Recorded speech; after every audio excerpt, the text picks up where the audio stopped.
오늘은 온전히 이룬 자들은 이런 제목으로 우리 하나님 말씀 함께 나누도록 하겠습니다.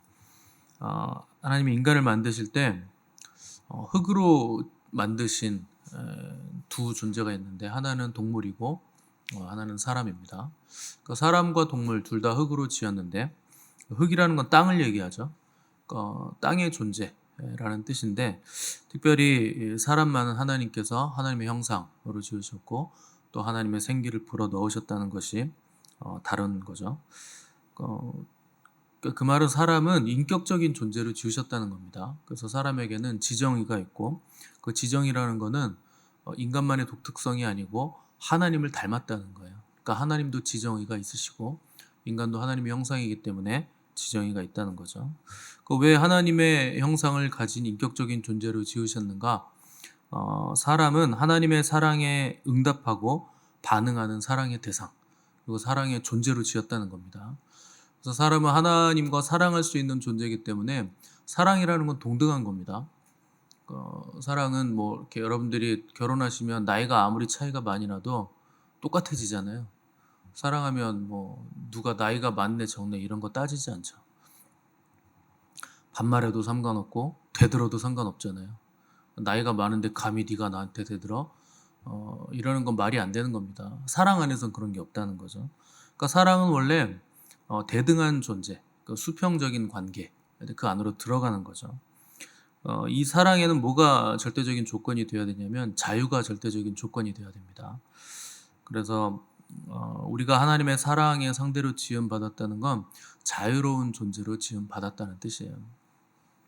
그래서 사랑할 때 억지로 하거나 마지못해 하거나 얻어 터질까 봐 어쩔 수 없어서 사랑하는 건 사랑이라고 부르지 않습니다. 왜냐하면 자유가 전제되지 않았기 때문에 그걸 사랑이라고 할 수는 없는 거죠.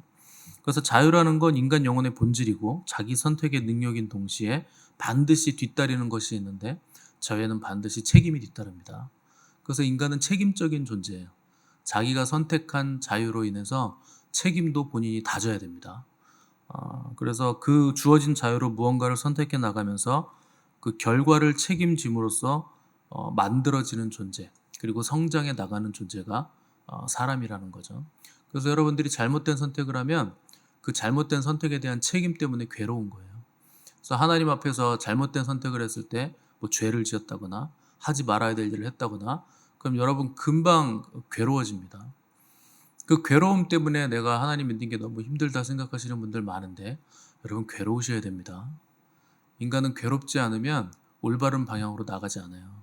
본성이 부패했기 때문에 만약에 죄를 지었는데 괴로움이 없다? 그건 심각한 거예요. 그건 양심에 화인 맞은 겁니다.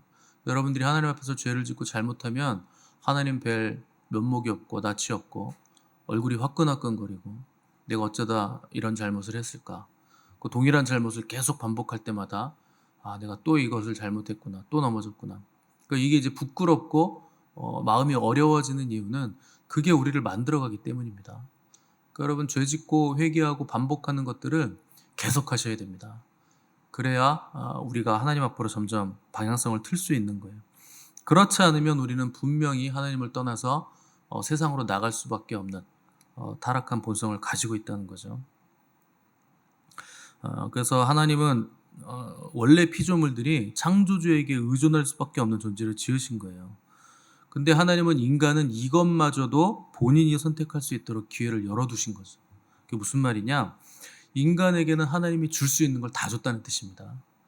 그러니까 하나님이 가지신 것들을 인간에게 줄 수 있는 것 다 줬다. 그래서 오직 인간만이 스스로의 선택으로 하나님의 생명을 받고 하나님을 닮아가고 하나님과 방불한 존재로 자라나갈 수 있는 존재로 지으셨는데, 그것을 우리가 하나님의 형상을 가졌다, 이렇게 표현을 하는 겁니다. 그래서 하나님이 인간을 지으실 때 사랑의 상대로 지으셨기 때문에 피조물 중에서 유일하게 사람만 그 하나님의 사랑에 응답하고 반응해서 하나님께 찬송하고 감사로 되돌려 드릴 수 있는 존재가 인간밖에 없는 거예요. 천사도 하나님께 감사하고 찬송하지만 인간하고는 완전히 다른 겁니다. 천사들은 그 능력으로 움직이는 존재들이고 하나님이 불꽃으로 하나님의 사역자들로 종으로 삼으신 존재들이기 때문에 그들에겐 복종만이 있을 뿐입니다. 그래서 명령이 떨어지면 그 명령대로 움직이는 거지 그 능력으로 움직일 뿐이지 사람처럼 사랑으로 움직이는 건 아니에요. 그 천사가 사람을 흠모하고 간절히 찾아보기 원하는 이유는 살피기 원하는 것은 사람은 자기들이 없는 능력이 있다는 거예요. 그 능력이 사랑의 능력이라는 거죠. 지금은 우리가 천사보다 조금 못하지만 천사의 능력은 그거는 그냥 말 그대로 능력입니다. 근데 인간의 능력은 사랑이에요. 그거는 힘과 뭐 권세와 권능과 이런 불꽃들 이런 것들을 뛰어넘는 모든 것들을 다 용해시키고 상식적으로 생각하고 논리적으로 생각하면 할 수 없는 일까지도 불사할 수 있는 능력이 사랑이기 때문에 천사들은 인간의 능력을 부러워하고 또 신기해하고 알 수 없다는 거죠. 그래서 하나님이 인간을 지으신 목적에 대해서 이사야서 43장 21절에서 이 백성은 내가 나를 위하여 지었나니 나의 찬송을 부르게 하려고 지었다 이렇게 말씀하셨는데 내가 만들었으니까 니넨 내 찬송을 불러 잔말 말고 불러 이런 뜻이 아닙니다. 찬송이라는 건 하나님이 하신 일을 보고 느끼고 또 그분을 사랑하면서 우리 안에서 탄성처럼 터져 나오는 게 찬송이에요. 그러니까 너무나 놀랍고 너무나 경이롭고 너무나 복받쳐 오름 때문에 자연스럽게 나오는 거죠. 터져 나오는 거죠. 그런 존재로 우리를 부르셨다는 겁니다. 그런 사람들이 모인 것이 교회입니다. 그러니까 교회는 주님으로 나타난 하나님의 온전한 사랑을 이루는 하늘나라의 완성이에요. 이 땅에서 하늘나라를 가시적으로 눈에 보이게 보여주는 샘플 같은 기관이 교회입니다. 그래서 하늘에서 이루신 하나님의 뜻이 땅에서도 이루어지기 때문에 교회의 다른 이름을 충만이라 이렇게 부르는 거죠. 오늘 본문 15절 보시면 누구든지 우리 온전히 이룬 자들은 이렇게 생각할지니 이렇게 시작하고 있는데 온전히 이뤘다는 건 충만하다는 뜻이에요. 그러니까 교회를 얘기하는 거죠. 그리고 12절에도 온전히 나오는데 그 온전은 완전을 얘기하는 겁니다. 나는 완전히 다 됐다고 얘기하는 게 아니다 할 때 얘기하는 거고 여기 온전은 율법과 완전주의, 도덕주의 여기에서 벗어나 복음을 받아들인 온전한 사람들 그래서 예수 그리스도인에서 충만을 이룬 사람들이라는 의미에서 온전이 이 15절의 온전이라는 뜻입니다. 그러니까 율법주의라는 건 대표적인 게 할례죠. 할례를 받아야 참 그리스도인이 될 수 있다 하는 걸 말하고 또 도덕적이고 윤리적인 완전주의라는 건 인간의 공로로 구원을 얻을 수 있다고 생각하는 그 생각 거기서 벗어나서 복음을 받아들인 사람을 온전히 이룬 자들이라 초등학문에서 벗어난 자들이라 이렇게 표현을 하는 겁니다. 그러니까 그리스도인이 우리 믿음의 토대를 어디에 두고 있는지 그리고 우리 신분이 어떻게 변화됐는지 거기에 대한 분명한 인식이 있어야 된다는 거예요. 너희들은 온전한 자들이다. 왜냐하면 복음을 받아들인 자들이기 때문이다. 그래서 그리스도인이란 말이 어떤 의미를 가지고 있는지 정확하게 알아야 되고 정확한 인식이 있어야 된다. 얘기를 하는 거죠. 그래서 그런 자들은 어디까지 이르렀든지 그대로 행할 것이라 이렇게 얘기하고 있는데 믿음이 있고 그 믿음이 옳다고 생각한다면 옳다고 동의하는 그 믿음에 따라서 행함이 있는 믿음이 되어야 된다. 이런 뜻입니다. 그러니까 믿음이 있다고 하면서 움직이지 않으면 그 믿음은 결핍이 있고 온전한 믿음이 될 수 없다는 거죠. 관념이나 이론으로 믿는 것이 아니라 믿음은 항상 동사라는 거예요. 생각하고 배우고 깨닫고 이런 게 믿음이 아니고 어느 정도 수준의 깨달음이 있든지 간에 어느 정도의 알미 있든지 간에 그 믿음이 있으면 그 믿음에 따라 움직여라. 그렇게 도전을 하고 있는 겁니다. 그래서 믿음은 내 속에 계신 성령님을 따라 움직이는 겁니다. 생각만 하면 안 되는 거예요. 그 성령을 따라 움직일 때마다 육신의 그 소욕들이 벗어지고 영의 소욕이 점점 채워져서 영이 명확해지는 거죠. 근데 입으로는 믿음이 있다고 하면서 움직이지 않으면 그게 도대체 무슨 소용이 있겠느냐 하는 것이 오늘 바울 사도의 말씀이죠. 기도 많이 하고 영적 체험 많이 하는 거 귀하고 좋은 건데 기도만 많이 하면 안 된다는 거예요. 그래서 말씀을 또 깊이 묵상하고 배우고 또 배웠으면 그 배우고 확신한 일에 행해서 그 안에 거해야 된다는 거죠. 그래서 영적인 체험만 많이 하려고 그러면 그 마귀의 장난감이 됩니다. 영적이라는 건 마귀도 영적이에요. 하나님도 영이시고 귀신도 영적이고 모든 게 다 영적입니다. 그래서 그 뭐 뉴에이지나 뭐 요가 뭐 인도 뭐 이런 종교를 가지고 있는 사람들도 그 영적인 체험을 엄청나게 많이 합니다. 이슬람에서도 영적인 체험이 있어요. 이슬람도 방언도 있고 뭐 이렇게 그 무아지경으로 들어가기도 하고 그 여러 가지 체험들을 합니다. 그러니까 마귀가 영적이기 때문에 영적인 체험들을 마귀가 주는 거죠. 그러니까 여러분 말씀이라는 그 진리의 기반 없이 영적인 체험으로만 자꾸 달려가려고 그러시면 안 되고 또 말씀만 하면서 영적인 것들을 등한시해서도 안 되는 겁니다. 그러니까 두 개를 다 잡아야 되는 거죠. 그래서 제가 강조하잖아요. 교회는 말씀과 성령의 교회라고. 그러니까 말씀이 중요한데 뭐 이렇게 방언을 하고 영적인 체험을 하고 뭐 그런 걸 자꾸 하려고 그러냐. 그거 안 하면 안 되는 거예요. 하나님이 영이신데요. 영이신 하나님과 우리가 사귐이 있으려면 영적이어야 됩니다. 사람 자체가 영적인 존재이기 때문에.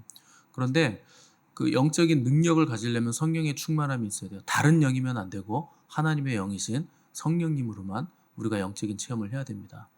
근데 성령님이 우리에게 영적인 체험을 주신다면 우리가 그 영적인 체험을 할 때 올바른 방향성을 또 분별해야 돼요.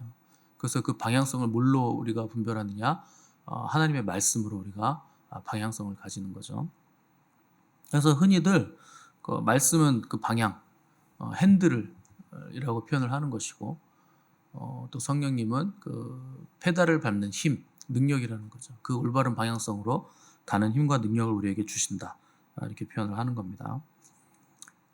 그래서 믿는다면 안다면 반드시 알에 대한 행함이 우리에게 있어야 된다. 그래서 여러분들이 신앙생활이 처음에는 이렇게 너무나 아름답고 좋은데 하나님 만난 게 너무나 감사한데 갈수록 어려워지는 이유가 뭡니까? 행함을 계속 하다 보니까 쉽지 않더라는 거예요. 그러니까 자기 부인이 있어야 되고 또 아는 게 많아지면 많아질수록 목사가 자꾸 계속 뭘 가르치니까 아는 게 많아지는데 그 아는 걸 행하려고 하니까 힘에 부치시는 거잖아요. 그래서 신앙생활이 점점 어려워지는 겁니다. 그러니까 어려운 게 맞는 거예요. 근데 반면에 갈수록 또 쉬워지는 것도 맞는 얘기입니다. 그래서 어려워지다가 어느 순간 임계점이 넘어가면 쉬워집니다. 가벼워지고. 그래서 바울은 오늘 읽은 구절에서 만일 어떤 일에 너희가 달리 생각하면 하나님이 그것도 너희에게 나타내시리라. 15절에서 이렇게 얘기하고 있죠. 그 신앙생활 하다 보면 그 우리가 모르겠는 일들이 너무나 많다는 거예요. 그래서 이렇게 생각하는 사람도 있고 저렇게 생각하는 사람도 있다. 그러나 그런 것에 너무 휩쓸리지 말고 그냥 옳다고 생각하는 그 생각대로 아는 바를 너희가 행해야 된다. 그 말씀을 하는 겁니다. 옳다고 동의하는 그 믿음에 따라 일단 움직여라. 이렇게 얘기하는 거죠. 그러니까 신앙과 믿음의 삶에 있어서 명쾌하게 떨어지지 않는 측면들이 있더라도 그것 때문에 신앙을 잃지 말아라. 신앙을 포기하지 말라는 거예요. 어느 순간 되면 하나님이 그것도 알게 하시리라. 때가 되면 알게 하신다. 그런 거죠. 그러니까 뭐 당연하죠. 어린아이 신앙이 장성한 사람들이 얘기하는 거 못 알아듣죠. 어린아이는 어른들 얘기를 못 알아듣습니다. 가끔 어린아이가 어른처럼 얘기하는 애들이 있는데 단어는 따라할 수 있어도 의미는 몰라요. 그러니까 당연히 모르는 거예요. 자기 수준에서 모르는 게 마땅하니 그거 알려고 너무 애쓰지 말라는 거예요. 때가 되면 하나님이 다 알려주신다. 장성한 분량이 되면 다 알려주신다는 거죠. 또 장성한 분량이 돼도 모를 것들이 너무나 많습니다. 그 성경을 읽다 보면 이해할 수 없는 말씀들이 있어요. 경계선에 걸쳐서 더 이상 모르겠는 얘기들이 있죠. 근데 성경이 알려주지 않으시면 몰라도 되는 겁니다. 굳이 그걸 알려고 애쓰실 필요 없어요. 거기서 멈추라고 하면 멈추고 더 이상 가지 말라고 하면 가지 않는 게 믿음입니다. 그걸 굳이 알려고 애쓰실 필요가 없다는 거죠. 그 창세기만 딱 펴도 모를 것 투성이에요. 태초에 하나님이 천지를 창조하시니라 뭐 그렇게 넘어갔는데 땅이 혼돈하고 공허하며 흑암이 깊음 위에 있고 하나님의 영이 수면에 운행하신다고 써 있잖아요. 창조 전인데 땅이 있어요. 창조 전인데 물도 있어요. 수면이 있어요. 그럼 도대체 물은 어디서 나왔으며 땅은 어디서 나왔을까요? 땅이 혼돈하고 공허하다는데 창조 전부터 알 수가 없는 거죠. 그러니까 뭐 땅이 있어라 뭐 이렇게 해야 땅이 생겨야 되는데 도대체 이놈의 땅은 무슨 땅일까? 거기 또 물까지 있다는데 이 물은 또 무슨 물일까? 알 수가 없죠. 그러니까 별로 궁금하지 않으시죠? 네. 그래야 정상적인 겁니다. 안 궁금하셔야 돼요. 궁금해 하셔도 알 방법이 없습니다. 그러니까 이런 거를 평생 연구하고 막 골똘히 생각하시는 분들이 계신데 그럴 필요 없다는 거예요. 성경은 그걸 우리에게 요구하시지 않습니다. 중요한 건 뭐냐면 하나님이 천지를 창조하셨다는 거예요. 그게 중요한 거죠. 어떻게 하나님이 창조하셨을까? 무슨 마술봉으로 하셨을까? 그런 거 쓸데없이 왜 생각합니까? 알아도 소용없고 알려고 해도 알 수 없는 것들을 굳이 알려고 하지 말라는 거예요. 그래서 어떤 아이가 그 교회 선생님한테 어느 날 나는 하나님을 안 믿기로 했어요. 그랬어요. 그 선생님이 왜 안 믿기로 했는데? 그랬더니 아무리 생각해도 하나님과 이 기독교 신앙은 논리적으로 설명이 안 돼요. 알 수가 없고 설명도 안 되고 내가 이해도 안 돼요. 못 믿겠어요. 그 선생님이 그래?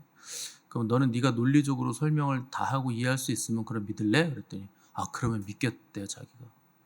그 선생님이 그럼 네가 논리적으로 설명할 수 있고 네 논리로 이해돼서 하나님을 믿을 수 있으면 그게 정말 하나님이냐? 이렇게 물어봤습니다.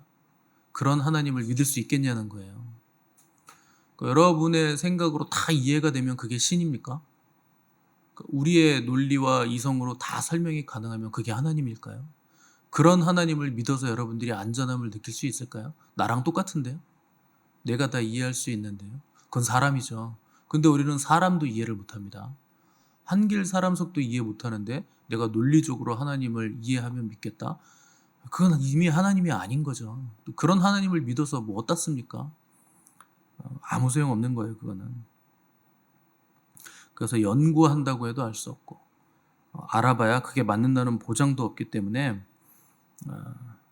하나님이 멈추라고 하는 데서 멈추고 이해할 수 없는 우리의 한계를 벗어나는 분이시라 하는 것을 인정하셔야 됩니다. 그걸 인정하지 않는 게 교만이고 불신앙이에요.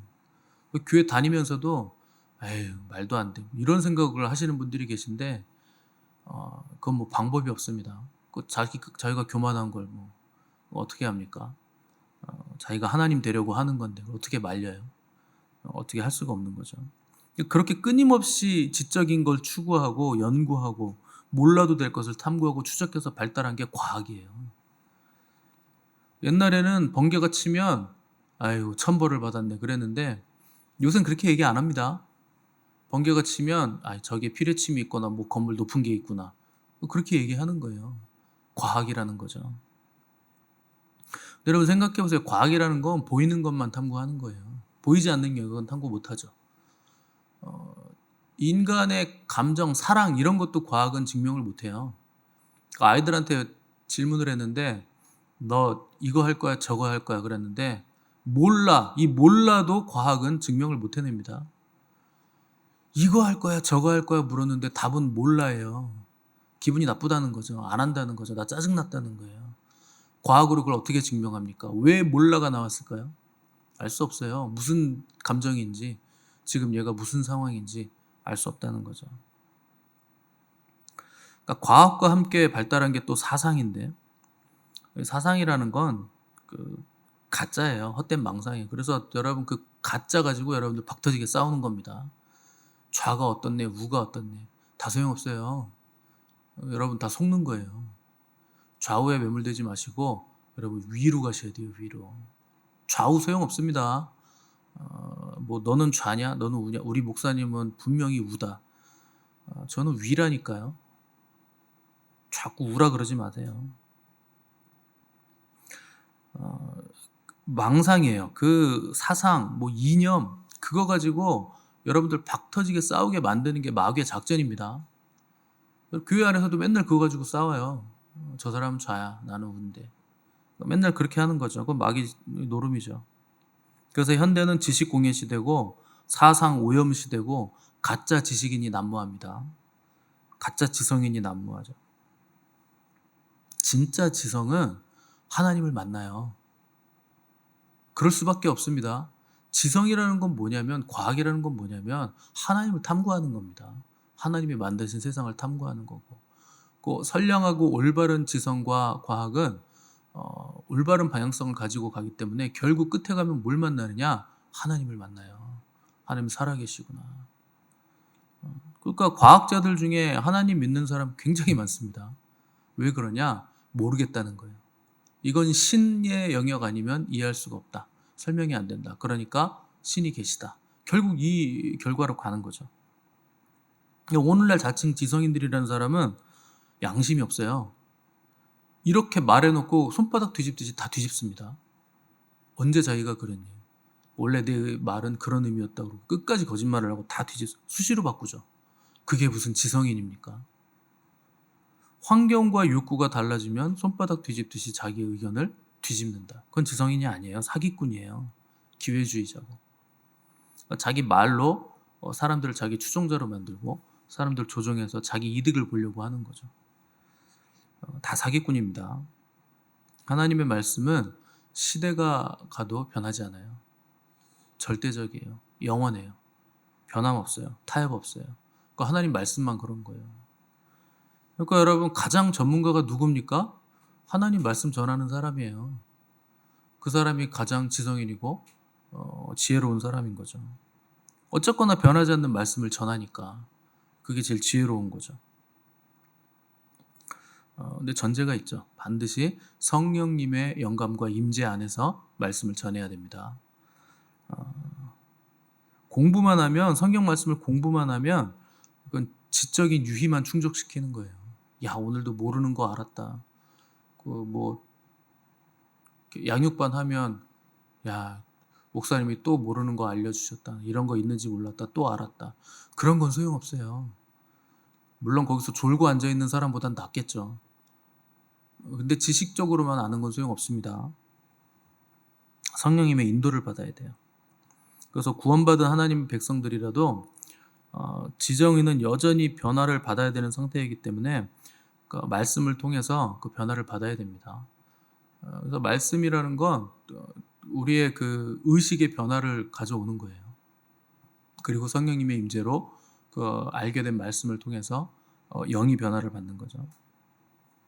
그래서 과정이 오래 걸리는 과정이고 그 과정을 우리가 한평생 이뤄가기 때문에 그 성화의 과정이 힘들고 어려운 겁니다. 그래서 사도 바울은 거룩에 대해서 하나님의 말씀과 기도로 거룩하여짐이니라. 그러니까 말씀과 기도, 말씀과 성령, 이 두 가지 기둥이 있어야 된다는 거예요.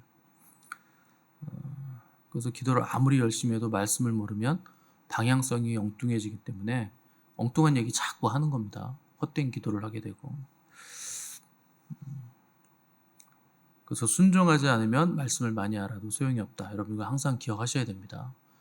그러니까 말씀은 깊게 파서 뭘 깨닫는 게 중요한 게 아니고 알았으면 순종하는 거예요.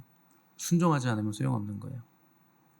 그래서 내 속에 계신 성령님은 우리의 생각과 의도를 다 아시죠. 그러니까 우리가 어떤 생각하는지 하고 있는지 그 성령님은 다 아세요.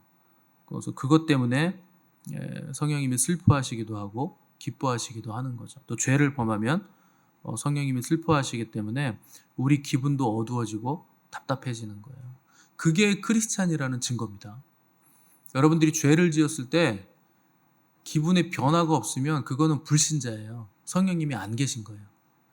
죄를 지었는데 아무렇지도 않아요. 거짓말을 했는데도 양심에 가책이 없어. 그거 심각한 거예요. 굉장히 심각한 겁니다. 그 사람은요, 내가 구원받은 사람인지 아닌지를 심각하게 생각하셔야 돼요. 아주 작은 거짓말이라도 거짓말을 했는데 양심에 가책이 없다. 죄를 지었는데 내 기분이 완전히 갑자기 다운돼야 되거든요. 근데 그런 반응이 내 안에서 일어나지 않는다. 죄를 지었는데도 그런 반응이 없다. 굉장히 심각한 상태입니다. 마귀 자식일 가능성이 굉장히 높습니다. 그런 분 여기 계시면 여러분 심각하게 여기셔야 됩니다.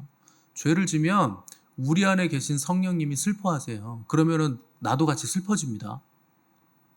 그래야 되는 거예요. 그런 게 없으면 그건 망한 거예요. 양심에 화인 맞은 거기 때문에. 기도의 문도 닫히고 교회 오는 것 자체가 괴로워집니다. 죄를 지으면. 그게 그리스도인 됨의 표시예요. 확실한 반응이에요. 근데 우리가 순종하고 하나님 말씀을 기뻐하면 성령님이 기뻐하시기 때문에 우리 영혼에도 충만한 기쁨이 임하게 됩니다. 그거 자체가 응답인 거죠. 그래서 기쁘고 충만하다 이렇게 느끼게 되는 거죠. 사람마다 신앙의 성숙도와 이해도가 다르기 때문에 다 다르게 나타나는 거죠. 그래서 교회 안에는 어린아이 신앙도 있고 또 청소년 정도, 청년 정도의 신앙도 있고 장성한 분량의 신앙도 있고 나이에 상관없이 굉장히 성숙한 신앙인도 있는 겁니다. 근데 자기 수준이 어느 정도인지 간에 중요한 건 내가 알고 있는 진리대로 순종하는 거예요. 할 수 있는 걸 하나하나 하는 거죠. 그건 누구나 할 수 있는 겁니다. 성숙도에 상관없이. 그래서 어린아이 신앙이라면 어린아이의 일을 하셔야 되는 거고 장성한 분량이라면 장성한 분량의 일을 행함이 있어야 된다는 거예요. 이 자리에는 청년도 있고 또 장년도 있고 또 나이 많으신 분도 계신데 장년 이상 분들에게 꼭 부탁드리고 싶은 건 어른의 삶을 살아주시기를 부탁합니다. 신앙 안에서 그리스도 안에서 어른됨의 삶을 사시고 또 표대를 향하여 달려나가는 그 어른의 삶을 여러분들이 삶으로 보여주시기를 꼭 부탁을 드립니다. 그래서 젊은 세대들이 보면 닮고 싶어야 돼요. 저렇게 되고 싶어야 돼요.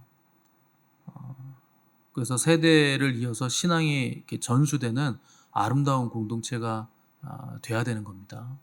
여러분들이 장성한 분량이시라면 또 장년들이라면 그런 모습들을 보여주시기를 부탁드리고 또 지금 내가 어느 수준에 있든지 내가 할 수 있는 일을 성실하게 여러분들이 행해 주시기를 부탁드립니다. 그래서 미션처치 모든 세대들이 각자의 삶의 자리에서 그 푯대를 향해서 끝까지 믿음의 경주를 잃지 않고 경주해 나가는 복된 인생들이 되시기를 믿음의 공동체가 되시기를 주님의 이름으로 부탁을 드립니다.